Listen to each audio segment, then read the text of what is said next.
milletning erkinlik sadosi, yorlangan yuraklarning nidosi, bo'g'ilgan ovozlarning sirdishi,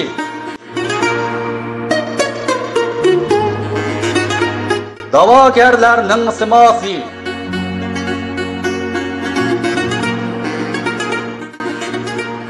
izdinish munbiri.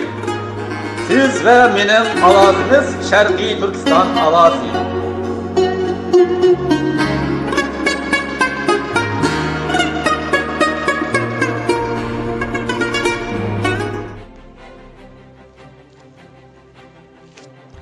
Assalamu alaykum hurmatli Sharq Turkistonliklar. Bugungi bu Sharq Turkiston Ovoz radiosining anglitishiga xush keldinglar. Bugungi programmamizda aldı bilen radyomiz muxbiri hazırlagan xabar va muloyiza programmasi. Andın Türkiye'nin Kayseri şehrida 9 may kuni galasi, ya'ni ochilishi bo'lgan Yurtsuz ismli kino filmining ishlanib chiqishining arx ko'rinishi va sabablari ustida radyomiz muxbirining Abdulqodir To'ntürk efendi bilan elib borgan suhbatini o'zingizlar olsin.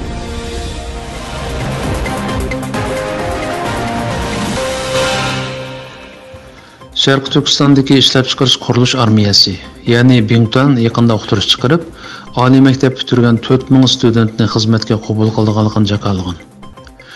Xitoy xabarlar to'rining xabari qaraganda, Bington doiralari qabul qilmoqchi bo'lgan oliy maktab o'quvchilarining hammasi Xitoy o'lkalaridan tanlanar ekan.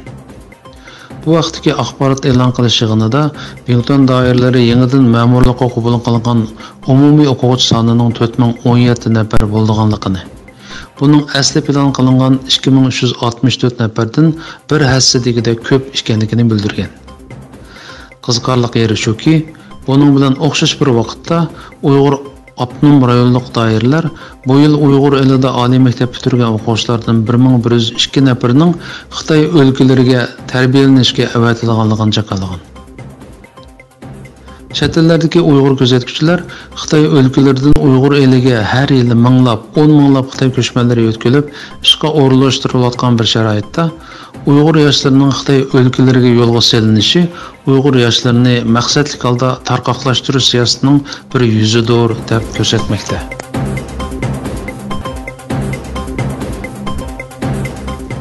Amerikaning sobiq davlat ishlari ministri Hillary Clinton xonim Avstraliyani Xitoyga bo'yin egmaslikka chaqirdi. Avstraliya Birlashma agentligining xabariga qaraganda, Hillary xonim yaqinda Avstraliyadagi bir yig'inda so'z qilib, mundaq degan: Xitoy o'zining Avstraliyadagi ta'sir kuchini kuchaytirib, Avstraliyani o'zining ta'sir doirasi ostidagi davlatga aylantirishga harakat qilayotgan bir sharoitda, Avstraliya buningga qat'iy bo'yin egmay, o'z davlatining manfaatlarini kuchli shaklda qo'g'dish kerak. Hillary xonim yana mundaq degan: Sizlar hargiz buning yo'l qo'ymasliginglar kerak. Chunki Xitoy to'limi yo'shurun bir xavf. U demokratiyaning asoslarini asta-asta yeydi va orada ishonchsizlik paydo qiladi. Agar sizlar bu yerda siyosatchilarni setib oladigan yoki boshqa razil usullarni ishga solayotgan bir yo'shurun qo'l bordek his qilayotgan bo'lsanglar, u Xitoyning demokratik bir jamiyatni buzishga boshlaganligining bir ifodasidir. Bugungi kunda Avstraliyaning o'z milliy manfaatini qo'g'dishi to'liq zarur.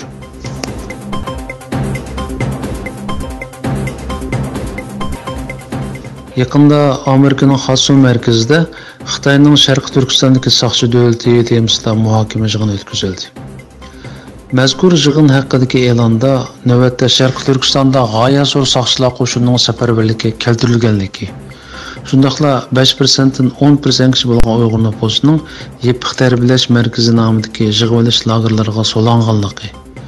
Bu harakatlarning mohiyatda Xitoy Kompartiyasining Uyg'ur milliy madaniyati va islom e'tiqodini vayron qilishga urinishi sifatida o'tirg'a chiqayotganligi ta'kidlanadi.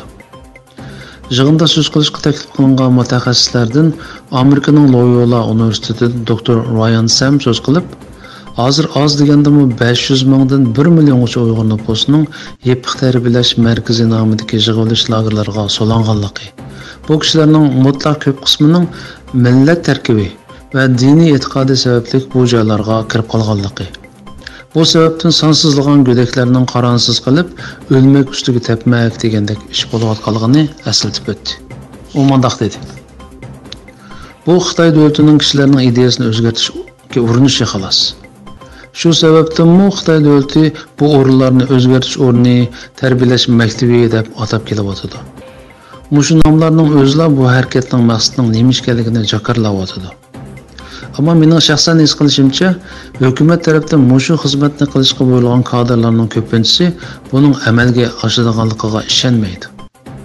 Tikanlik simto'saqlar, munarlardagi qurolliq harbiy qarovullar va tashqi dunyo bilan bo'lgan aloqa yo'llarining kesib tashlanishi deganlarning hammasi amaliyotda lagerdagi kishilarning jazolanayotganligini ko'rsatadi. Bu joylarda shu sababdan ko'plagan tragediyalik voqealarning yuz berganligini anglayapmiz. Masalan, Yarkandagi bir tarbiyalash markaziga so'langan bir Uyg'ur dehqon har kuni muayyan hajmdagi Xitoy shiorlarini yodlashga majburlangan. U buni qilolmaganlikdan og'ir jazoga tortilganligini anglab, bir kechasi o'lib olgan. Bundaq echinishli voqealar hozir bek ko'p ko'rilyotdi. Ryan Sam so'zining davomida Chenchengoning bog'lab qo'yib kontrol qilishdek konu usulni yengvashdan sinov qilayotganligi. Buning natijasida Uyg'urlarning og'ir siyosiy va ruhiy buhronlarga giribtor bo'lib qolganligini bayon qildi. Buning isbotlaridan biri Sharqi Turkistonda ma'lum bir nüfus turkumiga mansub butkul kishilar to'pining mushundaq tarbiyalash markazlariga avatilganligidir. Masalan, G'uljida ma'lum yoshdagi, ya'ni 20 yosh bilan 30 yosh oralig'idagi Uyg'ur yoshlari mushundaq qismatga duch kelgan. U so'zning oxirida navbatda garchi o'tirg'i chiqmagan bo'lsa-mu, bu xil tarbiyalash markazining texmi qo'rqinchli bo'lgan bir ehtimollikni, ya'ni zo'r ko'lamlik qirib tugutish harakatiga yo'l echish mumkinchiligining borligini ta'kidladi. Bo'libmi Xitoy hukumatining Uyg'urlarni diniy va milliy masalalarga yotadigan shakllarda guruhlarga ayirib chiqishi, shuningdek bir qism yuqori darajali hukumat amaldorlarining zaharlik cho'plarni ximiyalik dori chechib yo'qotgandek yo'qish lozim. O'smini julib tashlaganda ko'zni yo'qish lozim degandek to'limi qabohatlik iboralarni ishlatishidan mushundaq bir ehtimollikni faraz qilishga bo'ldiganligini ko'rsatdi. 10 may kuni Turkiyaning Qaysari shahrida yurtsiz, ya'ni vatansiz nomli hujjatli filmning tunji ko'rsatilish marosimi o'tkazildi. Bu filmda vatandan turli jafoliq yo'llar bilan qochib chiqqan bir qism Uyg'urlarning beshidan o'tgan sarguzashtlari bayon qilinish orqali Uyg'ur xalqining Xitoy davlat terrorligi ostida inson tasavvur qilg'usiz zulm ostida yashayotganligidek ichinishli reallik aks ettirilgan bo'lib, film ko'rguvchilarning yuraklarini pora-pora qildi. Bu film bu yilning oxirlarida Turkiyada keng ko'lamda ko'rsatilgan bo'lib, uning Turkiya va dunyo miqyosida zo'r ta'sir qo'zg'aydiganligi mo'ljallanmoqda. Türkiye'nin Kayseri şehrinde galası, yani içilişi bolgan Yurtsuz isimli kino filminin işlenip çıkışının arka görünüşü ve sebepleri üstüde radyomuz muhbirinin Abdülkadir Tomtürk Efendi ile ilip bağlan sohbetini ozurunlağısınız. Hürmetli radyo anlıqçılar, endi tafsili haber programımızı anlaysızlar. 10 may Uyg'urlar haqida ishlangan hujjatli film Yurtsuzning tunji ko'rsatish marosimi Turkiyaning Qaysari shahrida olib berildi. Biz bu film haqida tafsili ma'lumotga erishish uchun Qaysarida yashayotgan qarindoshimiz Abdulqodir Tomtürk Efendi'ni ziyorat qildik.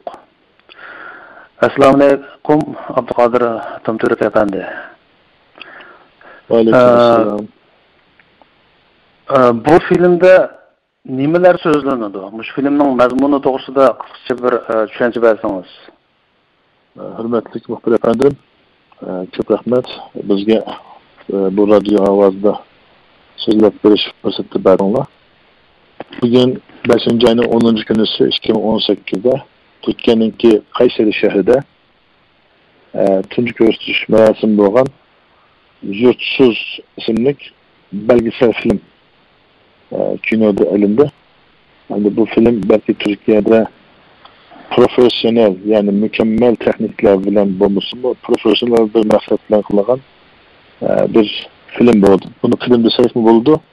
Ama bir film olsa da insanlar bir ayacan, bir hoşallık, bir yenilik kütüsü mü? Bu andraklısı bir film ama Şarkı Türkistan Uygurlarının, Şarkı Türkistan'dan çıkan muhacirlerinin ki meyli vatanda meyli vatandan chiqqan hijrat yo'lida, meyli vatandan chiqqandan keyin qolgan yaqin tuqqanlarga duch kelgan zulm, dard, alam va tasavvursiz peşinde ötken haqiqiy hikoyalarning retlanishi bilan ijro qilindi.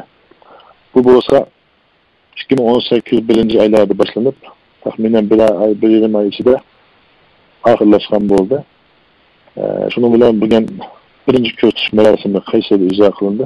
Yani bu bo'lsa Patriarxanda İstanbul'da buning ijro qilinib, bu Sharqiy Turkiston muhojirlarining va Sharqiy Turkiston do'stlarininki yurak sadosi, qisqa ovozlarniki yuqori ovozlar darajada inshaalloh qilmishimizning oldiga keldi. Bizning egalishimizcha bu filmda asosan shu vatandan qochib chiqqan Janubiy Osiyodagi davlatlar orqali nurg'un mushaqqatlar orqali Turkiyaga ulaşgan Uyg'urlarning beshidan o'tgan sarguzashtlari va ularning vatandagi echinishli ahvollari tasvirlangan ki. Shundaqmi bu filmning mazmuni asosan? Ben siz degandek hurmatli muxbir efendim, bu bo'lsa bo'lapmi oxirgi 10 yilda 2009 o'limchi vaqasidan keyin Sharqiy Turkistonda qaysi yurtdan bo'lishidan qat'iy nazar, kim bo'lishidan qat'iy nazar, vijdoni, iymoni bo'lgan Uyg'urlarniki yashash imkoni qolmaganlarning ichida bir fursat tepib, shu qarang'u yo'llar bilan vatandan olib qolgan qarindoshlarimizni kelishini o'tgan hikoyalar bilan tartib edildi. Bu qisqa film taxminan 23-25 minut, çünkü içindeki hikayeler bayaqda o'tgandek tasavvursiz, insonning xiyoliga kelsin, ruhini siqadigan, anglab qolsa ko'zining param-param yashaqadigan bir yaşanmış hikoyalarning yig'ilmasi bo'ldi. Bu filmda taxminan 3-4 qarindoshimizniki qisqa holatda beshidan o'tib qolgan, vatanda qolgan tuqqanlarning beshidan o'tib qolgan, ya hijrat yo'llarida beshidan o'tib qolgan hikoyalarning bir yetlimisi bo'ldi. Rahmet. Bu hüccetlik filmni qaysi şirket işlegan? Onlardan bu filmni işleşiga nima sebep bo'lgan? Bu yaxshi bir savol bo'ldi, Maksim efendim. Bütün mazlum Uyg'urlarga, Türkistanlik muhojirlarga ma'lum. Dunyoning nerede bo'lishidan qat'iy nazar Uyg'urning bemalol yashash imkoni qolmaganligi, vijdoni, g'ururi ko'zi bo'lgan insonlarga ayon. Shundaqda 2009'dan başlap 2018 bugünkü kadar vatandan alıp kalkan filmlerimiz, meyli bugünkü bu filmni icra kılgan Türkiye, meyli Avrupa, meyli Asya, şu dünyanın tarafı devletleri Uygurlarınki, yani şu turu atkan ayrım devletlerin yaşar imkanı kalmagan mümkün, ahırki yığılış beyti olan, bütün ümidimizin yığıp eken Türkiye'ye Uygurlarınki, yaşaş merkezi olan Türkiye ile başlandı. Bunun başlanış hikayesinin bir acayip. Bunun da şu 6-7 ay ilgili şu Kayseri'de Uygurlarga ve muhacirlerge azak ve uçmal bilemende mağam bir kançayla tesadüfi Uygurların bir kançası bilen bu Kayseri'den işleşme Uygur boğaz muhacirlerine ki kondiyine kelgenlerce. Yolda uçlap kalıp bunlara Uygurluğunu anlağanı için asıllık atanın azlardı yani atanın vatanda kaldı yani için. Bu kişilerin bir film icra kılınan rejisör, film artistleri bo'lgan ekan, buni qilmisi derhal bir plan bilan hikoyalashtirib, başta insani tarafdan o'ylab, qanday bo'ldi, biz Uyg'urlar bilamiz, Uyg'ur pekmi anda bir zulm emasdi, ya biz bilmay qoldikmi deb o'zini ayblab, kim o'sha to'batlardan, Turkiyadan, dunyodan Uyg'urlar ahvolini izlaydi bu katta şeyler. Bular bir grup. Falan bir şirketdagi olmaydi, çünkü şirket ismini bular hozir demay turdi, ammo bu ballarni o'tunjiqda emas, xil film ishlab chiqqan filmlar. Festivallarga, müsabakalarga, dünya sahnesiga film işleyen kardeşlerimiz. Şundakla Kayseri'deki Uygurların izini sürüp şu bizden yaşatan Uygurların neredelikini anlaydı. Şu bir günü bizden yanımızı kaygandıkken bizle azır kötü bir sohbetleşti bula. Sohbetleşkendikken ben dedim, eğer çidriyalısınız, vicdanınız bilen oylaşıp kalkanda bu dert, elemle beşinin ötken insanların hikayesini anlaganda kesipli kalmasanız, mühim noktalarını retlep, çekizmeymen etme kalmışsanız, şartsız anlaymayan bu kanda işletirsanız, göz yaşlarınızı eğer kontrol kılırsanız, uykullarınız bölünüp ketmese, insonligingizdan xijil bo'lmasangiz, men bu ahvoldan nimishqa bexabar bo'ldim deb o'zingizni ayblamasangiz, qani marhamat. Har bir uyda mingdat, har bir ko'zda million alam bor. Sizdan shu dard alam tatgan xizmatlarimizga yo'nalganlarda azoq bir ham so'hbat bo'ldi. Bular belki salturbini deymiz.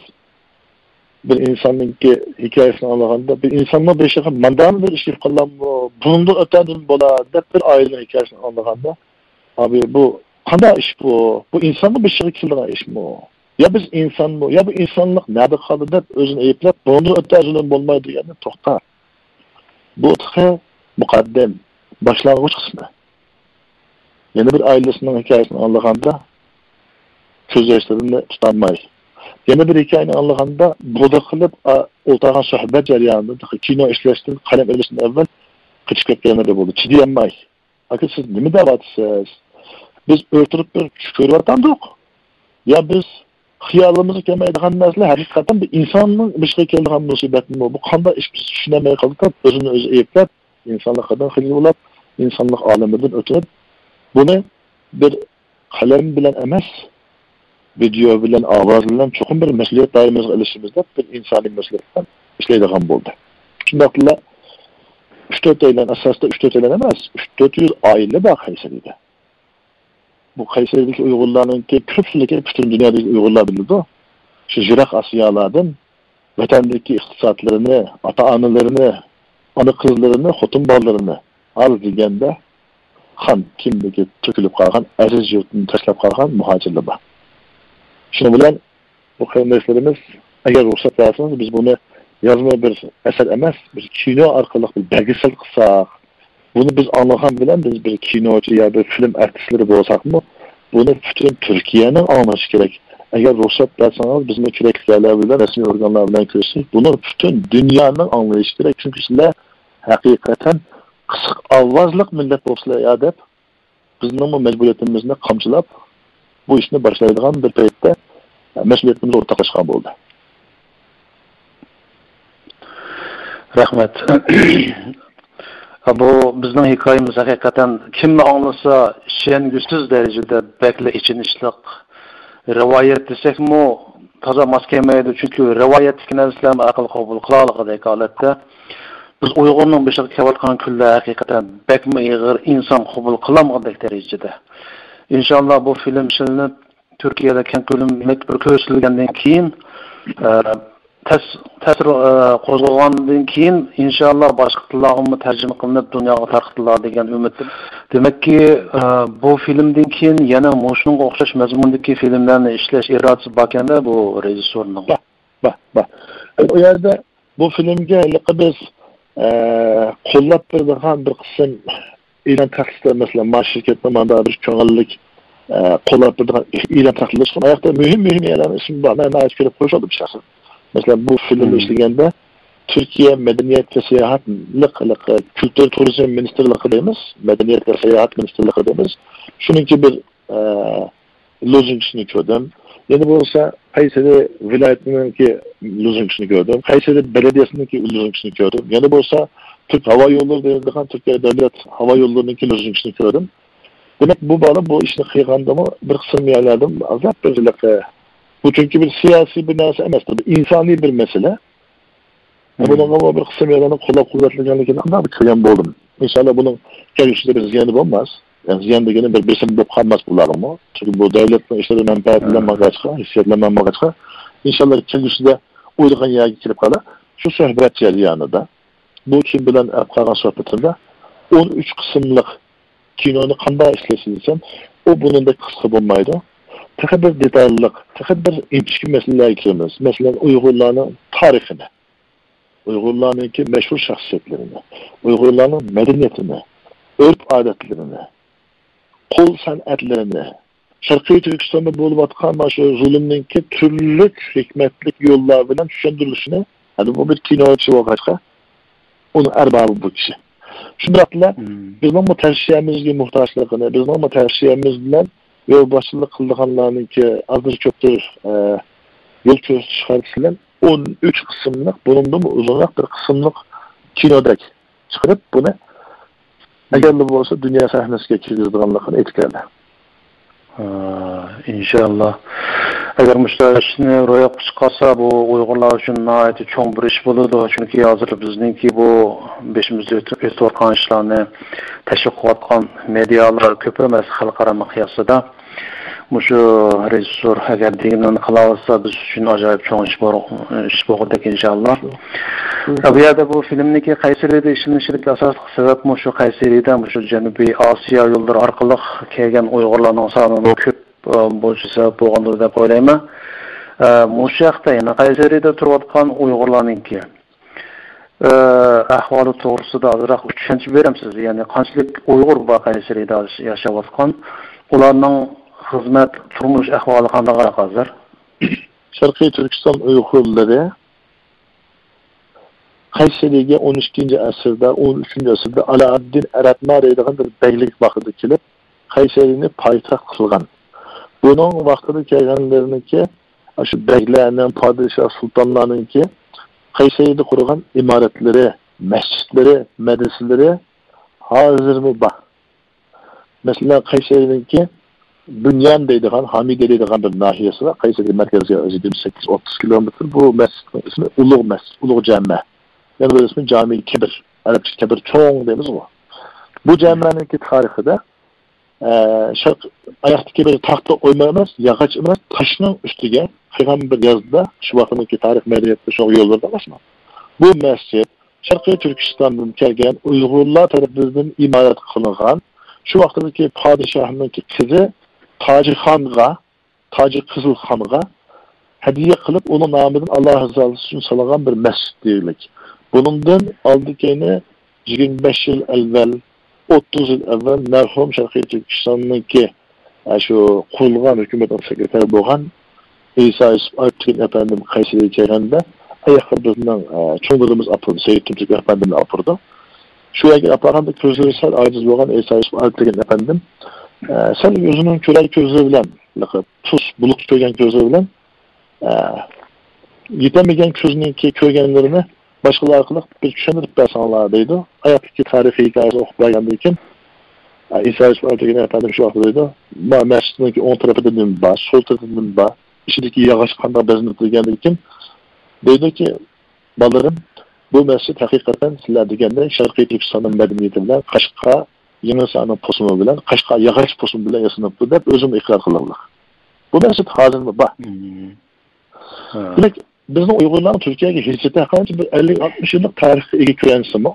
1950 yıllara kadar köyensi mi? Bunun tarihi 13. yüzyıllara köydü. Hatta Kayseri'de Uygur mahallesi, Uygur koçisi, Xotan mahallesi, Aksu nahiyesi, Talas deryası, Tavlusun, Mancursun, Cirgalan dediğin bizden Şarkı Türkistan'daki hazır mı atılmış isimleri ba. Şu mahalle koçular yani ba, kadim mahallen ismi yerin kilibatıdır. Bu şehrin insanların yeni bir tarafı bunların közleri yeni bize okşaş tatlı ok. Ve yanıklardaki yanıkları ise bizim Uygurlara çırayı okşak oldu Mongol tiplik. Herhalde 350 400 aile var Kayseri'nin özüde. Bundan oturmuş ülkesek, bu turmuş, hazır söylemek için olan turmuş, yalnız Kayseri için emez. Birincisi bu kardeşlerimizin ki, bütün insanlarımız bilmek için olan, bilişkin mecbur olan bir kısım ihtiyaçları var. Bir, elbette bu ihtiyaçlarını bizim Uygur kardeşlerimiz teminleyemeydi. Lakin bölüş gerek. Uygur kardeşlerimizin bütün Türkiye'de bir ikamet meselesi sıkıntı. Gerçi Uygurlara ikamet emez, Türkiye belki burunqıga okşaş. 2009'daki başı talihsiz ölümçü vakasından ki şu vaktadaki reis cumhurki hazırki Recep Tayyip Erdoğan devletindeki baş ministri Abdullah Gül'ler olsa devletin reisi yeni bir Taşkı İşler Ministri olanda bunun reallıkları değmez şu Seyyid Tümtük efendimler bir kısım yerlerden güreşken mümkün. Allah'ın rahmetinde ölümçü vakasından ki doğmaslıkın ümit kılattık. Çünkü bizge min ölüp kalan şehittin evlâ boğunu bir tarik hayatı Uygur. Bu kardeşlerimizden çaresiz ahvallarını bırakanı bu devlet, bu millet, devlet buluş bilen 2-3 min Uygur'a derhalla sürüştükünmeyle samimiyet bilen Türkiye nüfusu verdi. Mal bizi çok uçtuk oldu.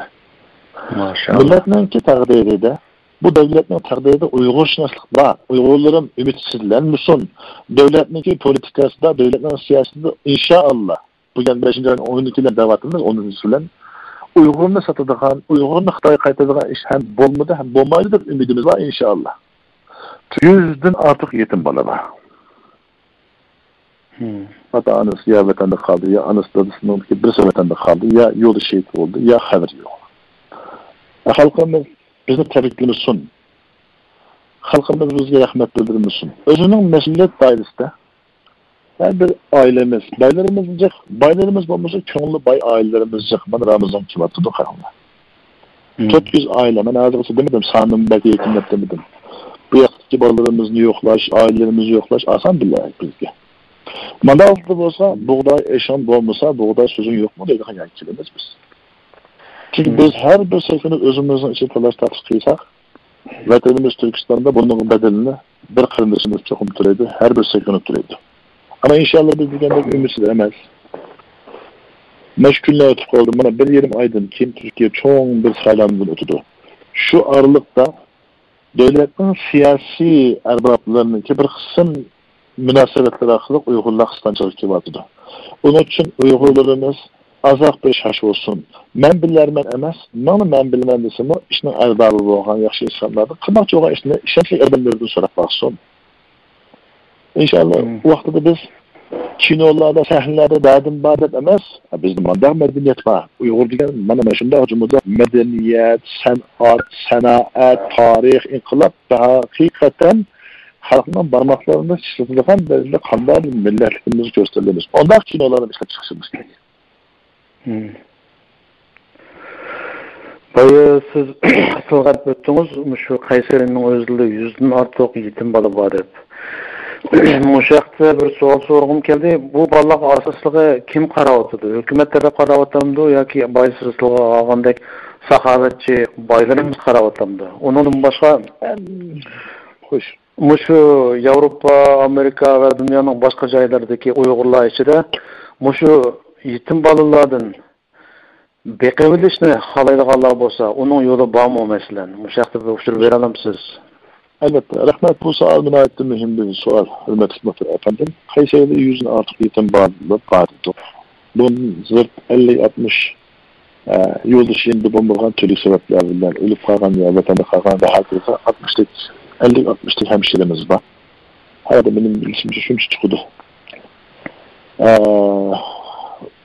Bu kırındaşlarımızla bakkanla özünün balısı da olması mı? Benim bizim milletimizin âli cenab hürmetli seza, hürmetli layık buluşunun bir tesiri benim balam dedi.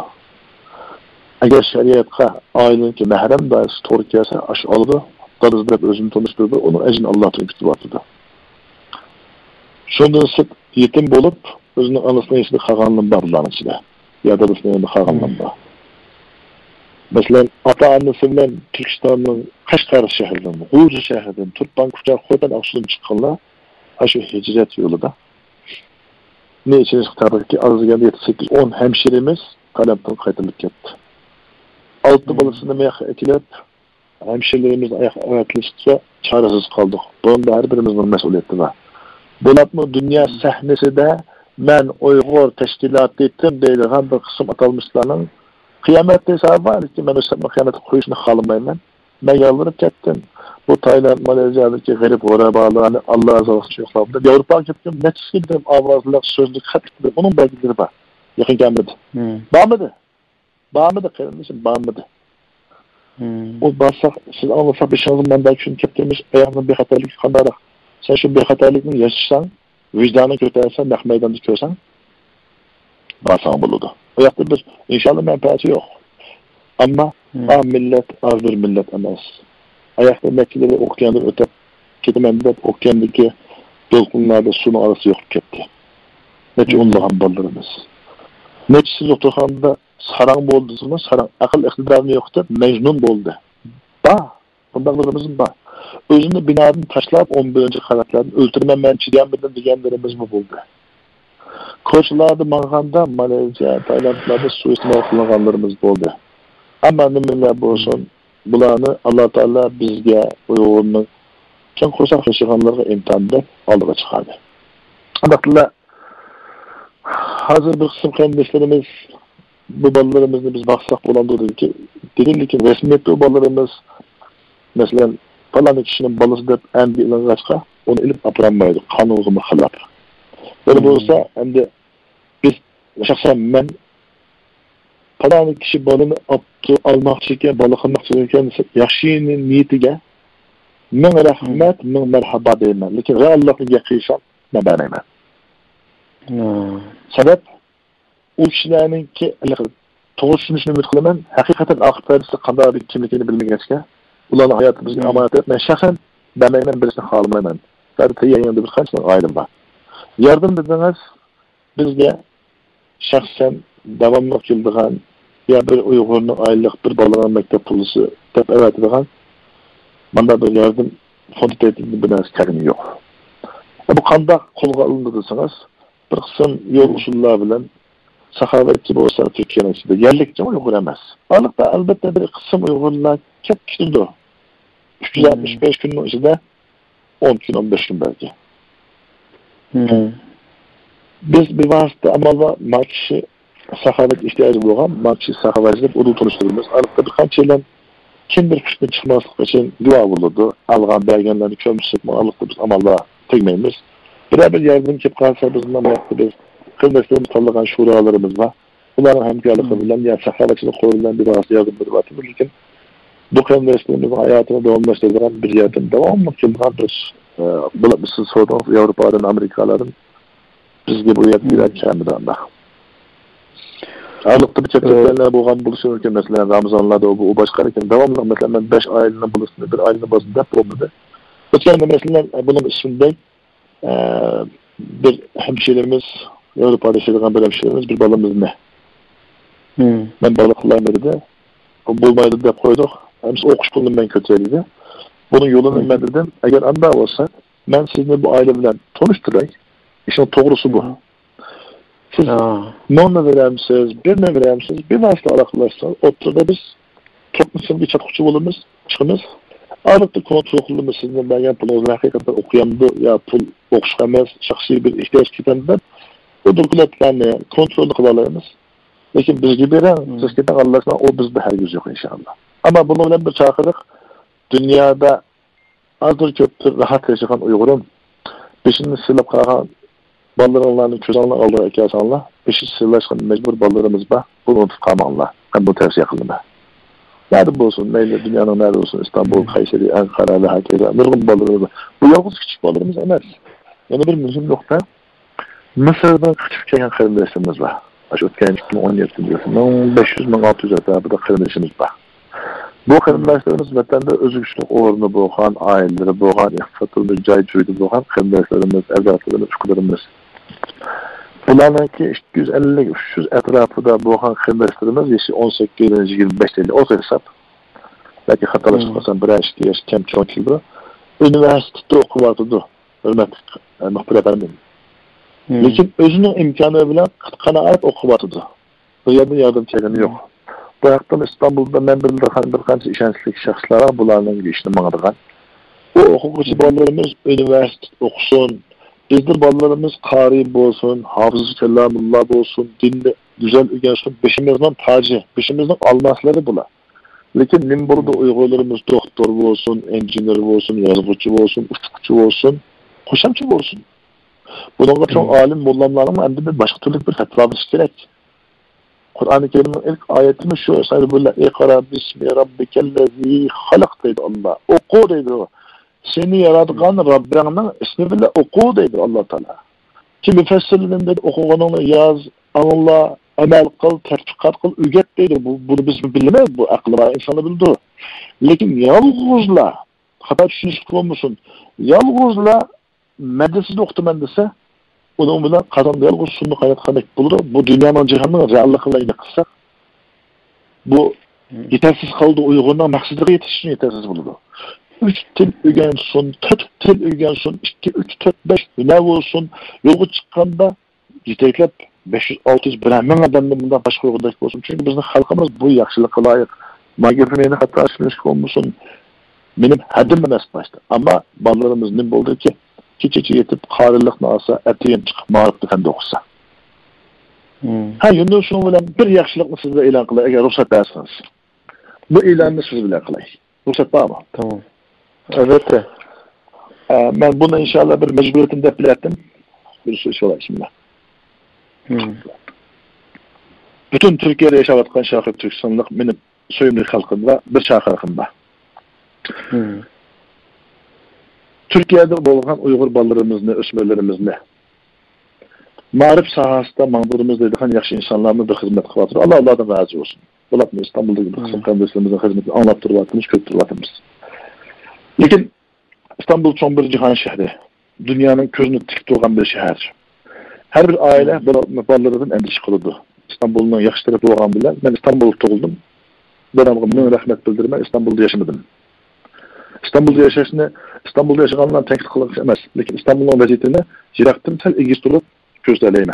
Azı kötü 80-90 dünya devletini kölgeske nazaret kılışın olsa imkanım var. Şunu bile. Bütün Şarkı Türkistanlık muhacir Uygurlara çağırırım. Türkiye'deki. 10 yaştan, 11 yaştan, 17-18 yaşlıkça oğullarımız, kızlarımız, yetimlerimiz, gariplerimiz, şehit aileleri, yalnız kalan ballarımız, ya iktisadi yok ballarımız.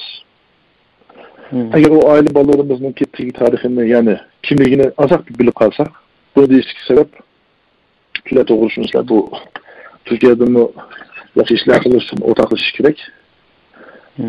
Yani bunun değişen vakti geldi herhalde. O ballarımızdan ben okuyettim, ben dindim okuyettim, qari bolğunda ben kollayman. Lakin ben fen sahasında mı okuyman? Benim bu milletçe kelgüsüde, milletim yok olmazsa, bir zamanlar Uygurlar bağırmış deydiğen bir hikayede adalması üçün, kilecekte bizden kasam kılıp, verdirdirip, mörünü köz yaşlarımızla ayrılgan, vatanımızga bo'lgan qarzimiz üçün ben okuyman, lakin iqtisadi ahvolim tuvan. Benim imkanım yok deydiğen ballarımız olsa, 10-11 yaştan, 17-18 yaş kişi ballarımızdan işte 300-400-500 balımız olsa hemmisinin çıkımını biz götürmez. Kayseri'de inşallah işte 3 yerde mektep işi bitti. Bu da olsa kızlarımızı ayrım okuttunuz. Oğul ballarımızı ayrım okuttunuz. Çünkü bizim örf adetlerimizin aldığı dini şer'i hükümlerimizin yolu bunu yol vurdu. Çünkü bir kızını oğullarını asıp koyuş, ahlakan mı, vicdanın mı, ensesti mi doğrukenmeydi bu %100 doğru. O ballarımız eğer mandala ben okuyttum, benim hukukum var, lakin hem dinde okuyman, hem fende okuyman, İngilizcini öğrensin, tarih ne, edebiyat ne, inkılap ne. Bunun bilen münasebetlik, marifdeki okuşka, elbette insanın ahlakı ve hakikaten dünya reallıkıdaki insançılıkla tertib olmaydığı ahvalda bu okuşlar Türkiye'de bulunatıdı. Bütün inşallah çıkımını Allah'ın izniyle biz götürelim Kayseri'dekiyle. Yani Seyit Aydın bilen bir yerimizin manga yolumuzdu bu. Ötken bu pistte hazır işte yerde mektep teyyav oldu. Bir de 100 etrafında 11 yaştan 18 yaş kişi oğul ballarımız okuydu. Yataklık okuydu. Keçi hiç yatıdı. Karilik mi okuydu ballarımız? Kari buludu. Lakin şartımız kari bulacağız ama kendi okuyasız balan.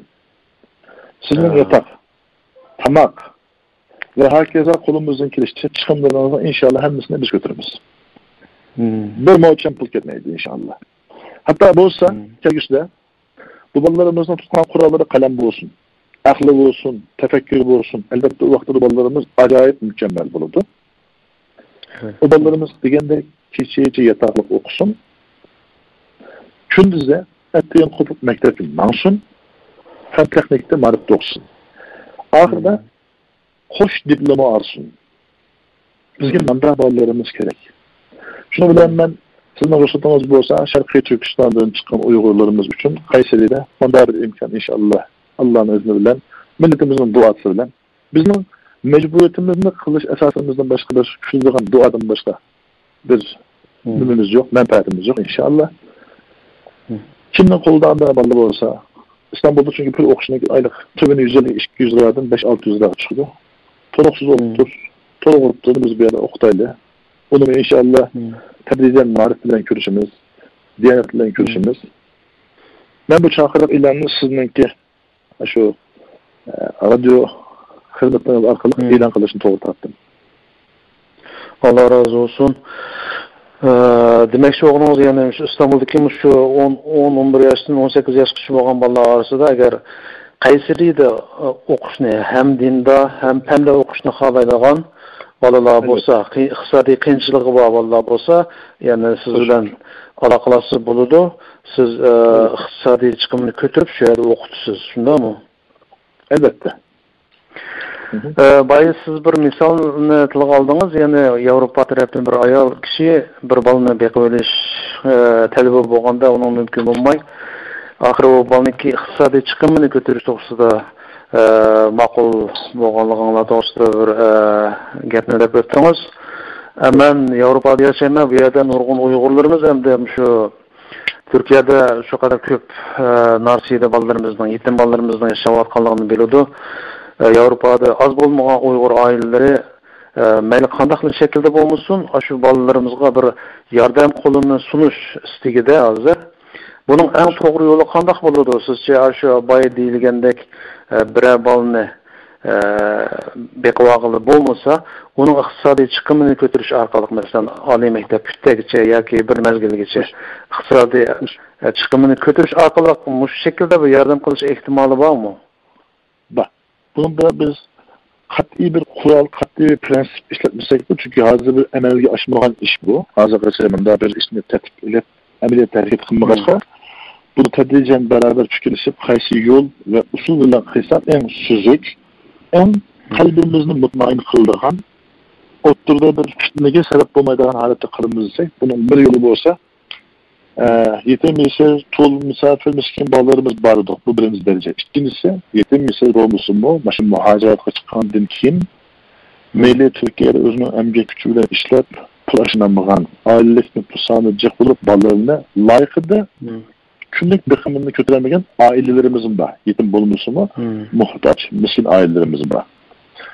Biz bunu bir hamal qilib, birinchi guruh, ikkinchi guruh, uchinchi guruh deb, bularning ichida biz qaysiga qanchalik yardım tegibyotdi buni bilib, masalan, falan A guruhdagi oilaga oylik bir kishiga $20, $10 chiqadi deymiz. Bu qism bizning ma'g'ayyorlarimiz bilan, masalan, laflar bilan ya bir saxovatlar bilan kapqas deymiz. Ama ish buning bilib 400 oilaning ichida 20dan jiqi haliqa qo'lni tanlab bir men yardımga muhtaç demeydi çünkü bizning millatimiz ishbekdek xijil bo'ldi. Sap yüzü nazik. Sahavetçinin ama yardım kılacakta özünün nazırlığı ve isillikine oturda perde bilen kollaş en ahlakıdır iş.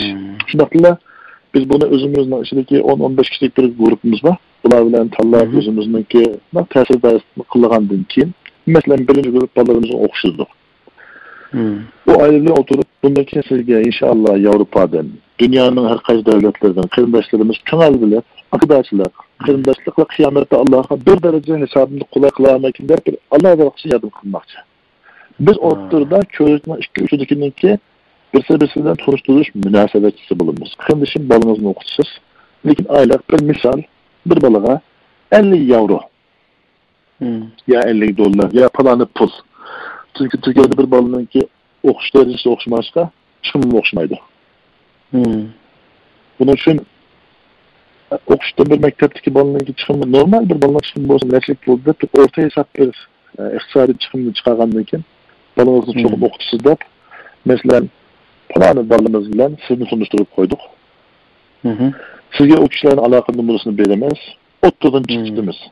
Siz ulanın banka hesabı olsa banka hesabına ya işlemcilik bir banka hesabı açılırken bizim cemiyetimiz bulamdı. Ya bir ruhsatlık ortak bir köpçülük menfaati gibi hesap açılamdı. 5-6 kişinin ortak imzası bilen pul alındığında. Hesabatlı cemaatle halakandı bir durumda. Bunu yol üstünü kullanmalı buludu. Ağırlıklarımız kanda akıllarımız iştihadidir. Balımızın mayak dağıtıp falan kanda selametlenecek şimdi o. Sen canınızda bakırbek bir yardım kivatırdı. Onun usulü başka oldu elbette. Okuşuz kandardan vardı. Okuş gereklileriniz, üstünleriniz tamam mı? Ya bu pulunu alğanda anda olmaydı ki insan bayrağı her xil ihtimallıklarını gösteriş gerek. Ben o balını aldım, okuttum da okutmamdı degende kontrollük işini kılalayımız.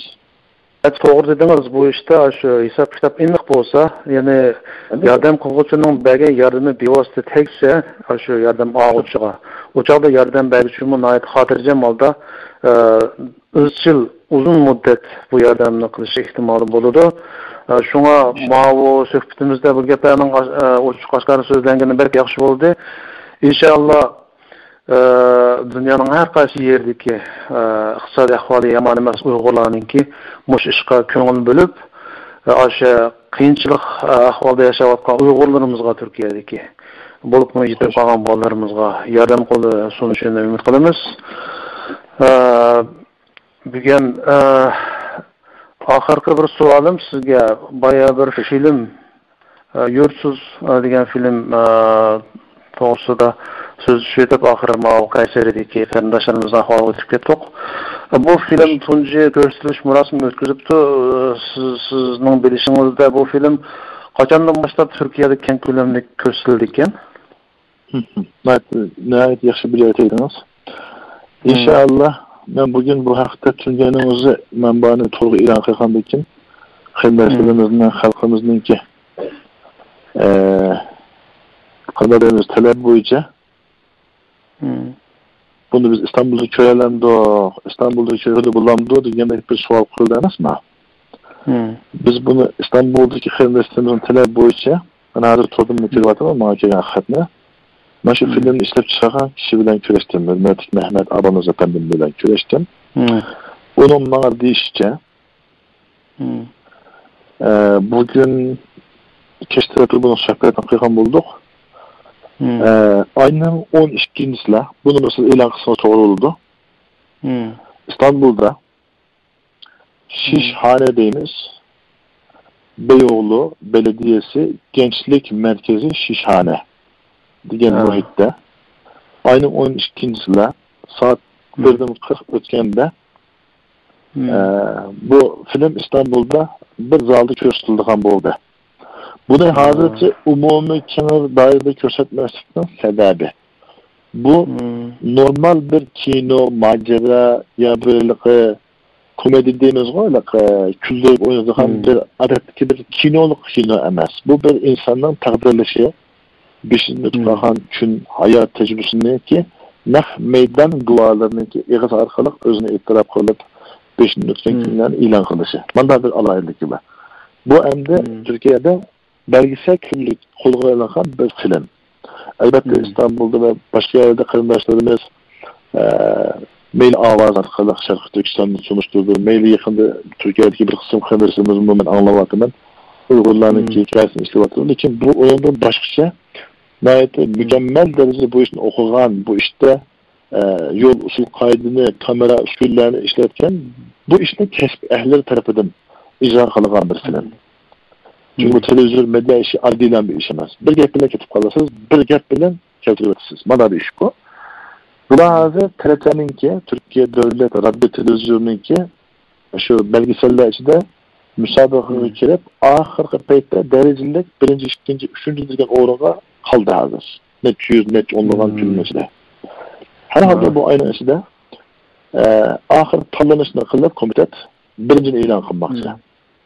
Şu vaxtçı bunu kent kölemde ilan kılmaydığı prensip karar yaptı. Çünkü böyle müsabakada ötkendiğin için herhalde yıl ahırda kent kölem kuruldu. Lakin İstanbul'da Beyoğlu Belediyesi şu gençlik merkezi diyen Şişhane'de 12'sinde saat 3:40 ötkende yurtsuzlar diyen şu kısım film kölenmenlerinki alığı taşınıldı inşallah. Şu için ayakta ücretsiz yani bedelsiz bilet alıp pul dövmeyle hayatı zavul kirip kinonun kösü oldu. Bu yankı kinonun bu şu Tuncu Kölemli Kayseri'deki ilan kılınıcı da kayan kardeşlerimiz Uygurlar'ın %80 kılmışlardı. Çünkü ulanım işleydi o bu diyende kilenmeyenlerini gibi nakıvatımın zal tuşup açtı. Lakin kayan kızıkçılarının ki, heveslerlerinin ki bu işte azıcık malumatım olsun diyenlerin ki 5'ten 3'e Türkiye'likti.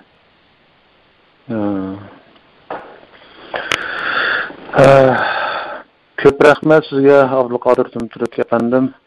Bugün vakit çıkarıp bizning ziyoratimizni qabul qilganingizga.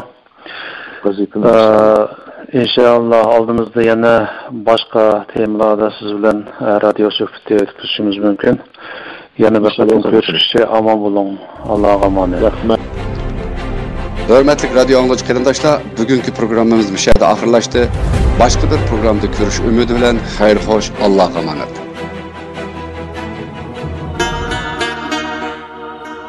Milletning erkinlik sadası,